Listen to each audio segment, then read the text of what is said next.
Okay, virtual students, we are now picking up with our math lesson, continuing lesson 9. Okay, and what is the title of our page, you guys? Writing equations. So what do you think we're going to be doing? Writing equations. Exactly. So Chad, go ahead and read for us. Paid $4 for every hour he babysits. Mr. paid him for 5 hours of babysitting.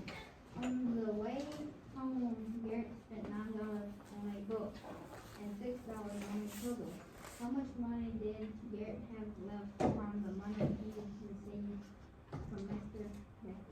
So this is a multi-step problem, right, you guys? And what does multi mean? More than one. So it looks like we're going to have to break this down in order to solve it. So Garrett is paid how much money every hour? $4. Okay, so we want to underline that after I freeze my board. Go ahead and underline your keywords and numbers. Mrs. Becker paid him for how many hours? No. 5. Pay attention. Mrs. Becker paid him for 5 hours of babysitting. On the way home, how much did Garrett spend? $9. Okay. On a book, and how much on a puzzle? $6. Okay. And then what does our question ask us? How much money did Garrett have left from the money received from Mrs. Baker? Okay, so we can use a model to help us solve the problem as well. But how many of you would just jump right into it and don't necessarily need the model? Okay, but sometimes this is why we can use the model. So let's try to solve it without the model. Okay, Garrett is paid how much again? $4. So we would do what, Zamaria? 4 times 5. Okay. So what is 4 times 5? 20. So Garrett was paid how much money? $20 in all. For each hour he was paid $4. 4 plus 4 plus 4 plus so on until you get to 5, or 4 times 5 is 20. Okay, so on the way home, it looks like Garrett got happy, y'all. And he said, I'm about to spend some of this money. So does that add to Garrett's total or take away from it?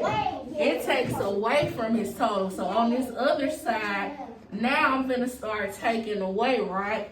What am I going to take away first? $9. So what's 20 minus 9? You got to go to the 11. 11. Good job, Kevin. Okay, and now how much do I take away from 11? 6. I take away that 6 from 11 because he spent money twice. So I'm left with how much? $5. So most of the time I can work my problems all the way through, just on the side without using a model. But let's see how the model can help us. I'm going to leave that up there. So model it. Carmen, read the model it for me. You can use a bar map to help understand the problem. The top part of the model shows the amount Garrett was paid for every hour and the number of hours he babysat.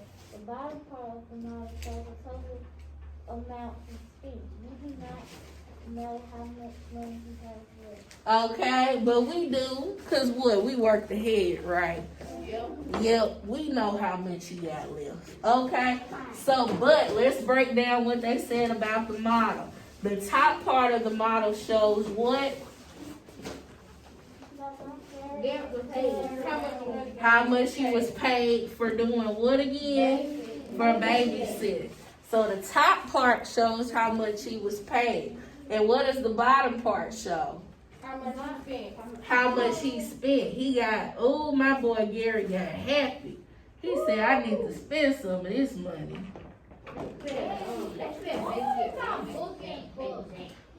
Okay. So that helps you break things down when you underline. And you can use arrows to point to it. Okay? So now, yeah. Read next? Read what comes next, I mean. You can use model. The second model. Yes. You can use the bar model. Gage has to read, Kevin. You can use the bar model to write equations for the problem. Okay. Let B equal the amount Mrs. Becker paid Garrett. B equals 5 times 4. He spent $9 on the book and $6 on the puzzle. So the amount he spent is 9 plus 6. Let L be the amount he has left after buying the book and puzzle. So, yeah, I'm sorry, go ahead. L equals B minus 7 plus 6. So we can use letters to write equations. And this is something that we might have not have known before. Or how many have y'all ever used letters in 3rd grade before to find a missing number? Okay, so yeah, y'all have seen this before. You can start writing an equation and just put a letter to represent what you don't know. So B was the amount Mrs. Becker paid. 5 times 4, and then we knew B was 20 once we figured it out. Okay, and then L is what we don't know, how much he had left after he spent some of his 20. L represents what he had left. B represented the 20 he got in the first place, and I'm filling in. So he had how much left when we took away stuff, you guys? It was how much? $5. So everybody put this down under this and you can go. He had $5 left, which was L. And then he had 20, which was B when he started, minus what he spent, 9 plus 6. Okay, we coming. Okay, and that's it, you guys. Get that down and then you can go. Get what everything represented and hurry up and pack up and you can go. Good job on your projects. I am so proud of you guys. All right, virtual students.